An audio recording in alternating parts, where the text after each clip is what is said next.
Hello students. तो matrices topic चल रहा है मैथमेटिक्स का और ये उसका पार्ट 3। इसके पहले पार्ट 1 और पार्ट 2 इस पर 2 वीडियोस आपको सेंड किए जा चुके हैं चैनल पर और ये मैट्रिसेस का पार्ट 3 है। तो यहाँ पर इसके पहले की क्लासेस में मैट्रिसेस का इंट्रोडक्शन, मैट्रिसेस का ऑर्डर क्या है, मैट्रिसेस में जो एलिमेंट्स हैं उनकी पोजीशन का क्या मतलब है, ये सब चीज़ें आपने देखी। अब उन्हीं ऑर्डर्स पे, मैट्रिसेस के ऑर्डर्स पे और जो उसके मैट्रिक्स में जो एलिमेंट्स हैं उनके ऑर्डर्स यानी उनकी पोजीशन, इस पर डिपेंड कुछ क्वेश्चन सॉल्व करते हैं। चलिए, जैसे कि ये क्वेश्चन है कि एक मैट्रिक्स आपको दे रखी है जिसको ए से रिप्रेजेंट किया गया है, लेट ए इक्वल टू, और ये एक मैट्रिक्स है जिसमें आप देख रहे हो 1 2 3 यानी कि 3 रो हैं और कॉलम आप देख रहे हो कि 1 2 3 4 कॉलम्स हैं। ठीक है ना। रो कितनी है 3 और कॉलम कितने हैं 4। मतलब ये 3/4 की मैट्रिक्स दे रखी है क्वेश्चन में। और क्वेश्चन में कह रहा है फाइंड करिए, 3 पार्ट है क्वेश्चन में।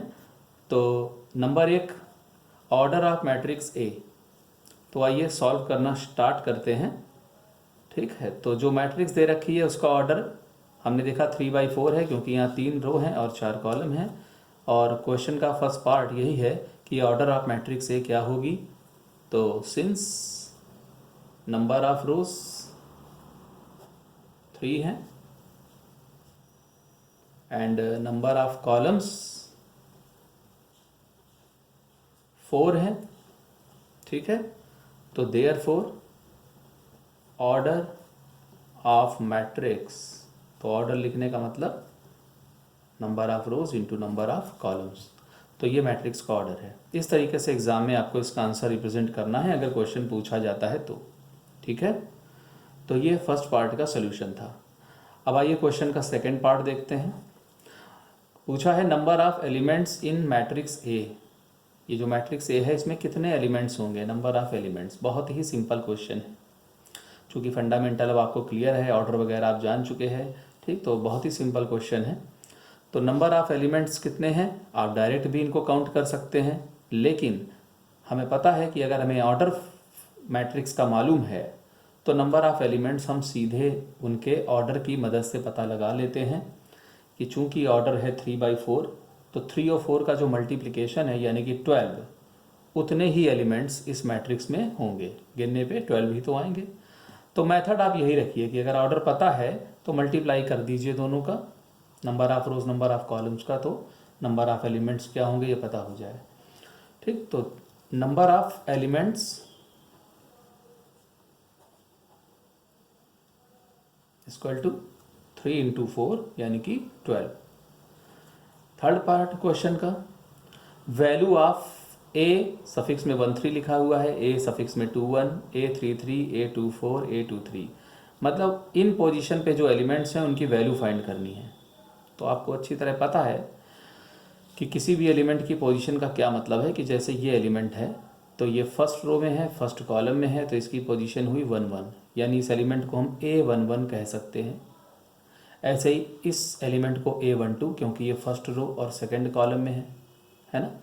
तो वो इन एलिमेंट्स की वैल्यू डायरेक्ट मांग रहा है, जैसे कि A13। अब A13 का मतलब वो एलिमेंट जो फर्स्ट रो थर्ड कॉलम में है, तो ये फर्स्ट रो और ये थर्ड कॉलम। ठीक है ना, क्वेश्चन में आप लिख भी सकते हो ये फर्स्ट रो है, ये सेकेंड रो है, ये थर्ड रो है। ऐसे ही ये कॉलम फर्स्ट है, ये कॉलम सेकेंड है, ये कॉलम थर्ड है, ये कॉलम फोर्थ है। तो A13 का मतलब हो गया फर्स्ट रो और कॉलम थर्ड। कौन है उस प्लेस पर, आप देख रहे हो 19, तो A13 की वैल्यू हो गई 19। ऐसे ही A21 second row first column, ये रहा सेकेंड रो और ये रहा फर्स्ट कॉलम, तो उस जगह पर 35 है। इसी तरह से A33 third row third column, तो ये थर्ड रो, ठीक, और ये थर्ड कॉलम, तो उस प्लेस पर -5 लिखा हुआ है। इसी तरह से A33 के बाद A24 यानी कि सेकंड रो फोर्थ कॉलम, तो ये सेकंड रो है, ये फोर्थ कॉलम है, उस प्लेस पर 12 लिखा हुआ है। इसी तरह से A23 A23, तो सेकंड रो थर्ड कॉलम, तो ये रहा सेकंड रो और ये रहा थर्ड कॉलम, तो उस जगह पर क्या है आपका 5/2। तो ये क्वेश्चन 1 के तीनों पार्ट आपने सॉल्व किए, सिंपल। चलिए आगे चलते हैं इस क्वेश्चन के बाद, एक और क्वेश्चन सॉल्व करते हैं। क्वेश्चन है if a matrix has 24 elements, ठीक है ना, if a matrix has 24 elements then what are the possible orders it can have. Question है कि एक मैट्रिक्स है जिसमें नंबर ऑफ एलिमेंट्स 24 हैं, ये क्वेश्चन में दे रखा है 24 एलिमेंट्स उस मैट्रिक्स में हैं, ठीक। तो उस then what are the possible orders it can have, तो उस मैट्रिक्स का ऑर्डर क्या होगा, और what are the possible orders, यानी कौन कौन से ऑर्डर्स हैं जो पॉसिबल होंगे। भाई अगर हमें ऑर्डर पता है, जैसे कि लास्ट क्वेश्चन में कोई मैट्रिक्स दी गई 3/4, तो नंबर ऑफ एलिमेंट्स का जवाब तो एक ही होगा। अगर कोई मैट्रिक्स का ऑर्डर 3/4 हो तो उसमें नंबर ऑफ एलिमेंट्स 3 × 4 यानी 12 होंगे, यही अकेला आंसर होगा, ठीक है ना, इस चीज़ को समझते हैं। और लेकिन यहाँ पर उसका रिवर्स क्वेश्चन है कि नंबर ऑफ एलिमेंट्स दे रखे हैं 24, तो ऑर्डर क्या होगा। अब आप जानते हो कि अगर किसी मैट्रिक्स का ऑर्डर m/n है तो m और n को मल्टीप्लाई करके जो आता है वही नंबर ऑफ एलिमेंट्स होते हैं। तो अगर हमसे कहा जा रहा है कि मैट्रिक्स में 24 एलिमेंट्स हैं, तो हो सकता है उस मैट्रिक्स का ऑर्डर 3 × 8 रहा हो, पॉसिबल है, क्योंकि अगर मैट्रिक्स का ऑर्डर 3 × 8 होगा, 3 रो और 8 कॉलम्स होंगे, तो आप जानते हो नंबर ऑफ एलिमेंट्स तो निकल करके 24 ही आएंगे ना। ऑर्डर की हेल्प से नंबर ऑफ एलिमेंट्स ऐसे ही तो फाइंड होते हैं। लेकिन 8 × 3 भी तो हो सकता है, 12 × 2 भी तो हो सकता है, ऐसे कई सारे रिजल्ट इस क्वेश्चन में पॉसिबल हैं। तो वो यही चाहता है कि जो जो पॉसिबिलिटीज़ हों वो आप बताओ। तो क्वेश्चन में फर्स्ट पार्ट, कुछ आगे और भी पूछा है, लेकिन पहले आप ये फर्स्ट पार्ट को समझो कि what are the possible orders it can have if the number of elements are 24। तो पहले आप इसका सोल्यूशन देखो क्वेश्चन का, ठीक, कि नंबर ऑफ एलिमेंट्स आपको दे रखा है क्वेश्चन में 24, तो आपके पास एक पर्टिकुलर मेथड होना चाहिए, क्योंकि अभी 24 दे रखा है, हो सकता है एग्ज़ाम में और बड़ी वैल्यू दे दे, है ना, फिर पूछे कि बताइए कि ऑर्डर क्या पॉसिबल होगा, तो मेथड होना चाहिए, ऐसे डायरेक्ट हम सोच करके नहीं बताएं। तो आपको बस इतना करना है कि 24 जो है उसके फैक्टर्स क्या होंगे ये आप लिख लो। फैक्टर समझते हैं ना, हमको फैक्टर्स चाहिए 24 के, तो 24 के फैक्टर्स का मतलब हो गया वो संख्याएं, वो नंबर्स जो 24 को डिवाइड कर दें, 24 से लेस हों और 24 को डिवाइड करती हूँ।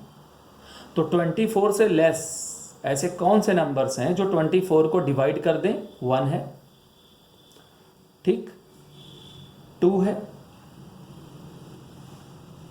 3 है, 4 है, 5 नहीं है, 6 है, 7 नहीं है, 8 है, 9 नहीं है, 10 नहीं है, 11 नहीं है, 12 है, और उसके बाद में सीधे मिलेगा जाकर के आपको 24, ठीक। इसके बीच में और कोई ऐसा नंबर नहीं होगा जो 24 को डिवाइड कर दे। तो मैंने कहा था 24 से लेस और इक्वल, मतलब 24 से कम या उसके बराबर ऐसे नंबर्स जो 24 को डिवाइड कर दें, तो वो कहलाएंगे 24 के फैक्टर्स। तो ये उनके फैक्टर्स, ठीक। फैक्टर्स क्या होता है समझ गए आप। तो यहाँ पे स्टार्टिंग 1 से करनी है आपको नंबरों की, 1 2 4, निगेटिव नहीं लेना है, ओके, निगेटिव में नहीं लेना है, फ्रैक्शन में नहीं लेना है। जैसे आप कहो कि 24 है तो हम -4 भी तो डिवाइड करता है 24 को, हाँ जी करता है, लेकिन यहाँ पर आप पॉजिटिव वैल्यू लेकर के चलिए और इंटीजर वैल्यू लेकर चलिए। क्यों, अभी आप जान जाओगे, क्वेश्चन देख लेते हैं। तो ये फैक्टर्स हैं 24 के, ओके। तो देयरफॉर पॉसिबल ऑर्डर्स आर, ये हमें फैक्टर एक साथ लिख देने चाहिए थे, 1 2 3 4, कुछ यहाँ लिख देते हैं 6 8 12 और 24, ठीक है। यहाँ से इसको ये आपको इसे काटना नहीं, आप पहले ही जैसे लिखना हो लिख लेना एग्जाम में, ठीक है। तो अभी फैक्टर्स पता होने के बाद therefore possible orders of matrices आप फाइंड कर सकते हो। पॉसिबल ऑर्डर्स ऑफ मैट्रिक्स, जो मैट्रिक्स के पॉसिबल ऑर्डर्स वो पूछ रहा था, आप कैसे लिखोगे? ये जो फैक्टर्स हैं आपके 1 2 3 4 6 8 12 और 24, ठीक, ये फैक्टर्स थे। तो इनकी मदद से ऑर्डर आप ऐसे निकालो, ओके। आपको मालूम है कि 24 एलिमेंट्स हैं टोटल। अब जो आपने पॉसिबल ऑर्डर्स फाइंड करने हैं फैक्टर की हेल्प से, तो ये जो आपने अभी फैक्टर्स फाइंड किए हैं इनके मल्टीप्लाई में ऐसे लिखते जाओ नंबर्स कि मल्टीप्लाई करने पर 24 आता जाए। जैसे 1 के मल्टीप्लाई में खुद 24 लिखना पड़ेगा तब 24 आएगा, 2 के मल्टीप्लाई में 12 लिखना पड़ेगा, 3 के मल्टीप्लाई में 8, 4 के मल्टीप्लाई में 6, 6 के मल्टीप्लाई में 4, 8 के मल्टीप्लाई में 3, 12 के मल्टीप्लाई में 2 और 24 के मल्टीप्लाई में 1। जो आपने फैक्टर्स फाइंड किए फिर उसके मल्टीप्लाई में आप लिखते गए। दरअसल जो मल्टीप्लाई में लिखे गए आप ध्यान दो वो भी वही फैक्टर्स ही हैं। खैर मेथड ये, तो ये जो निकल करके आया यही पॉसिबल ऑर्डर्स हैं आपके, यानी कि अगर किसी मैट्रिक्स में नंबर ऑफ एलिमेंट्स 24 हैं तो उस मैट्रिक्स का ऑर्डर या तो 1/24 होगा या 2/12 होगा या 3/8 एंड सो ऑन, ठीक। तो ये पॉसिबल ऑर्डर्स हैं। तो therefore number of possible orders कितने हुए? नंबर ऑफ पॉसिबल ऑर्डर्स मतलब कैसे कितने हैं ये? 1 2 3 4 5 6 7 8, मतलब 8 पॉसिबल ऑर्डर्स हो सकते हैं। अगर किसी मैट्रिक्स में 24 एलिमेंट्स हैं तो उस मैट्रिक्स के ऑर्डर्स इतने तरह से पॉसिबल हैं, मतलब 8 तरह से, 8 तरह से, 8 वेज हैं, ठीक, इतने तरह से पॉसिबल हो सकता है। तो ये फैक्टर की मदद से आप उनके ऑर्डर पता लगा सकते थे। इसी क्वेश्चन के सेकंड पार्ट में कहा है कि and what if it has 13 elements. अगर 24 जैसे फर्स्ट पार्ट में हम लोगों ने सॉल्व किया कि 24 एलिमेंट्स हो तब क्या होगा, ऐसे ही क्वेश्चन में एक सेकंड पार्ट में वो पूछना चाहता है कि तब क्या होगा जब 13 एलिमेंट्स हों। तो सिंपल है, आप कर सकते हो। मैं इतनी जगह पर आपको समझा देता हूँ कि अगर 13 एलिमेंट्स होते हैं तो आप 13 के फैक्टर्स निकालते हैं, और 13 के फैक्टर्स अगर आप निकालोगे तो सिर्फ 1 और 13 ही निकल कर आएंगे, क्योंकि 13 को डिवाइड करने वाले नंबर्स, और वो भी 13 से लेस हों स्टार्टिंग 1 से, तो 1 और 13 ही तो होंगे। इसके अलावा बीच में कोई ऐसे नंबर नहीं है जो 13 को डिवाइड कर पाएँ, ठीक है भैया। तो आपको इन्हीं 1 और 13 के हेल्प से जब ऑर्डर लिखोगे तो 1 के मल्टीप्लाई में क्या लिखें, जो 13 आ जाए तो 13 ही लिखना पड़ेगा, और 13 के मल्टीप्लाई में 1 लिखना पड़ेगा। मतलब अगर किसी मैट्रिक्स में नंबर ऑफ एलिमेंट्स 13 हैं तो उस मैट्रिक्स का ऑर्डर या तो 1/13 होगा, मतलब 1 रो और 13 कॉलम, या फिर 13/1 होगा, मतलब 13 रोज और 1 कॉलम। तो केवल यहाँ पॉसिबिलिटी 2 तरीके की होगी। तो सेकंड पार्ट को आप ठीक से ऐसे ही रिप्रेजेंट कर लेना, और अगर एग्जाम में आता है तो इस तरह लिखें, ठीक, जैसे यहाँ पे एक्सप्लेन किया। और फिर number of possible orders equal to 2, मतलब 2 तरीके के ऑर्डर पॉसिबल हैं। वो ऑर्डर्स क्या होंगे उनको भी आप जैसे यहाँ रिप्रेजेंट किया है ऐसे ठीक से 1/13 और 13/1 आप उनको बताओ। क्लियर? तो ये हो गया आपका क्वेश्चन का मेथड। आइए कुछ और देखते हैं। यहाँ पर एक क्वेश्चन है, construct a 2x2 matrix. Next question है, कंस्ट्रक्ट अ 2x2 मैट्रिक्स। एक 2x2 की मैट्रिक्स को कंस्ट्रक्ट करना है, मतलब हमें उसके एलिमेंट्स फाइंड करने होंगे। भाई मैट्रिक्स कंस्ट्रक्ट करने का क्या मतलब है, मैट्रिक्स में होता क्या है, एलिमेंट्स ही तो होंगे ना भैया। तो हमें इस 2x2 मैट्रिक्स के एलिमेंट्स फाइंड करने हैं। आपको पता है 2x2 मैट्रिक्स में कितने एलिमेंट्स होंगे? 4 होंगे। भाई 2x2 मैट्रिक्स का ऑर्डर है तो नंबर ऑफ एलिमेंट्स तो 4 हुए ना। आइए सोल्यूशन देखें। तो हमें मैट्रिक्स फाइंड करना है, उसको नाम दे दिया कैपिटल ए, ठीक। और आपको क्वेश्चन में ये बता रखा है कि 2x2 की मैट्रिक्स है जो फाइंड करनी है, मतलब 2 रो 2 कॉलम, मतलब टोटल 4 एलिमेंट होंगे।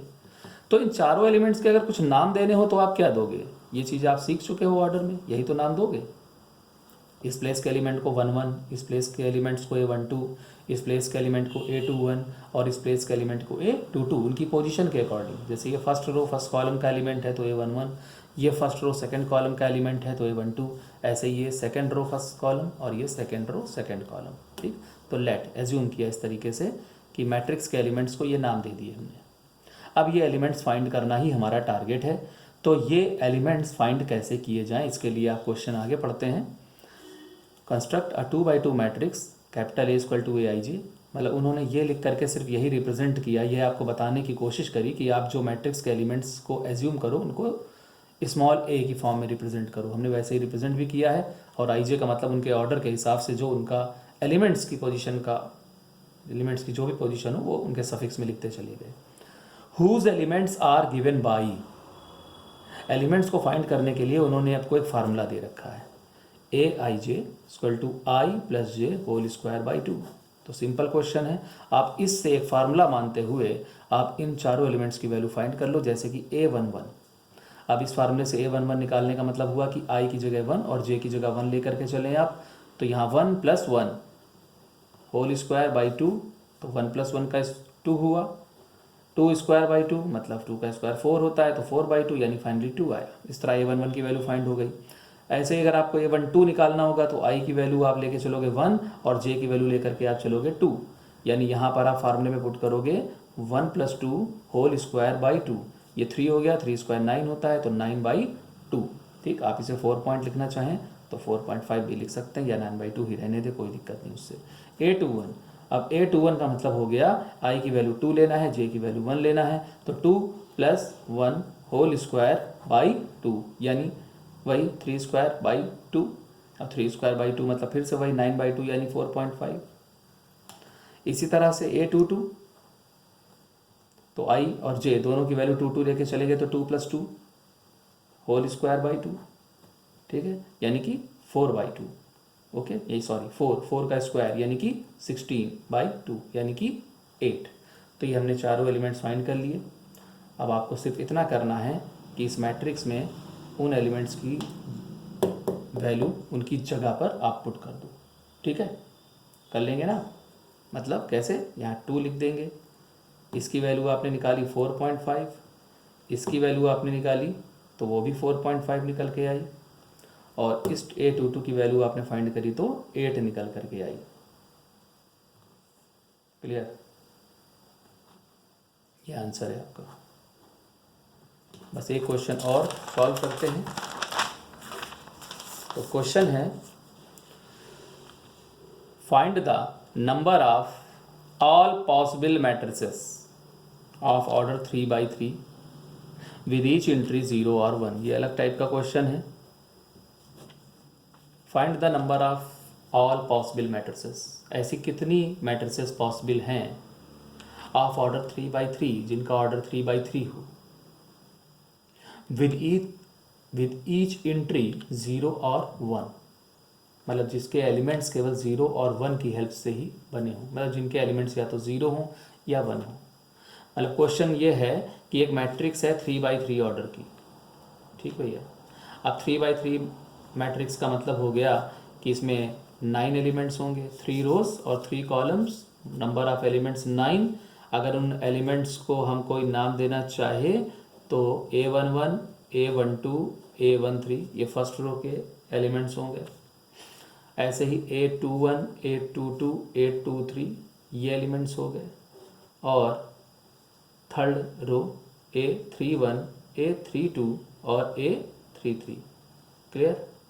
ये थोड़ा ठीक करके यहाँ लिख देता हूँ।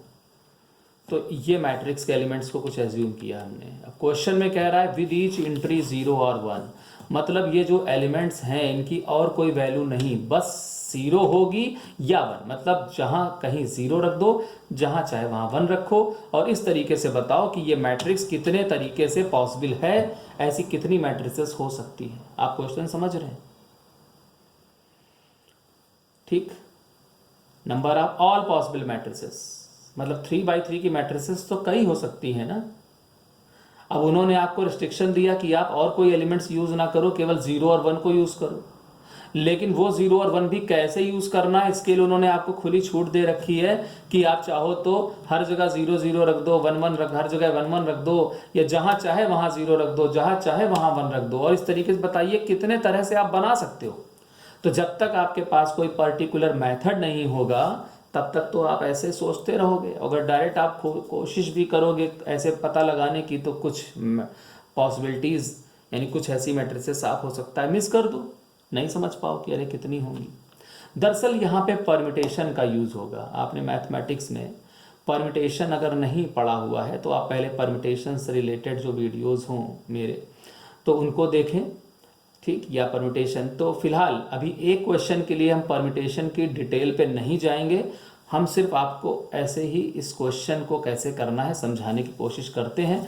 बाकी डिटेल में परमिटेशन पढ़ने के बाद आपको यहाँ पे समझ में आएगा, ठीक है, कि यहाँ पर कितने एलिमेंट्स हैं।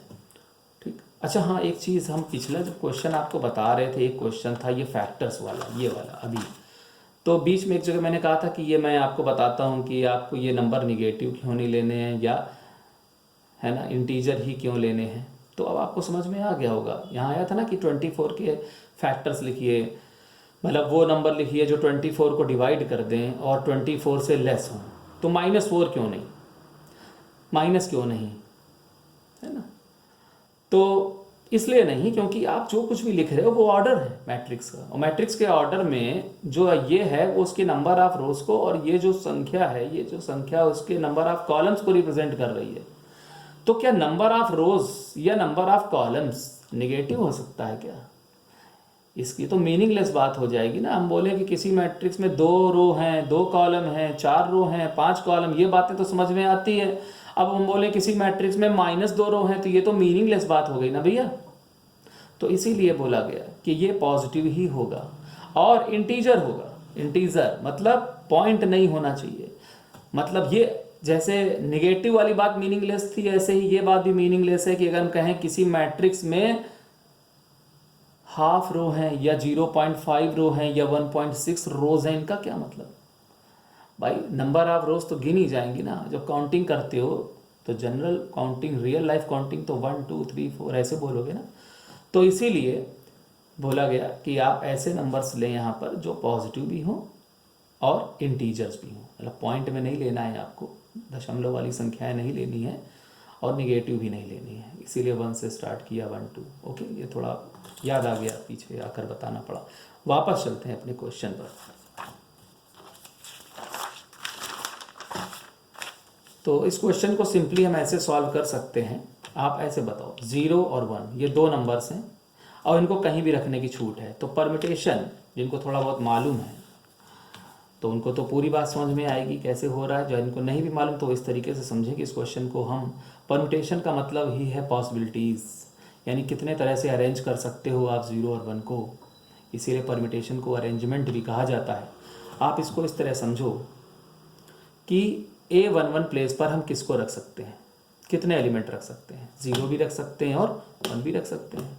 यानी A11 प्लेस पर हमारे पास रखे जाने की पॉसिबिलिटी है 2 नंबर्स। ठीक, तो A11 प्लेस पर हम दोनों नंबर 0 या 1 में से कोई भी रख सकते हैं। तो यहाँ पॉसिबिलिटी काउंट करते हैं, यानी यहाँ पे 2 नंबर्स पुट किए जा सकते हैं। ऐसे ही यहाँ पर भी 2 नंबर पुट किए जा सकते हैं। यहाँ पर भी वही 0 और 1 यानी 2 नंबर पुट किए जा सकते हैं। यहाँ पर भी, यहाँ पर भी, यहाँ पर भी, हर जगह पे, है ना। ठीक है, तो A11 प्लेस पर कितने नंबर्स पुट किए जा सकते हैं? 2। A12 प्लेस पर 2, dot dot dot dot dot, last में A33 प्लेस पर भी 2 तरीके से।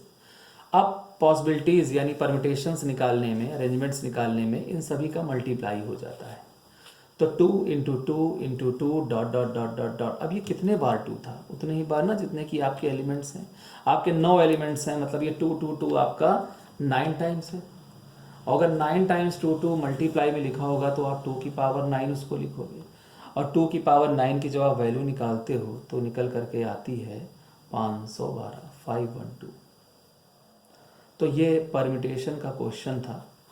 ठीक, हमने कहा कि ये क्वेश्चन के लिए हम बहुत डिटेल में नहीं जाएंगे, इसलिए हमने शॉर्टकट में आपको समझाया। इम्पॉर्टेंट क्वेश्चन था इसलिए लेकर चले। तो ये अभी आज की क्लास में इतना ही, ठीक, आगे कंटिन्यू करते हैं। Thank you.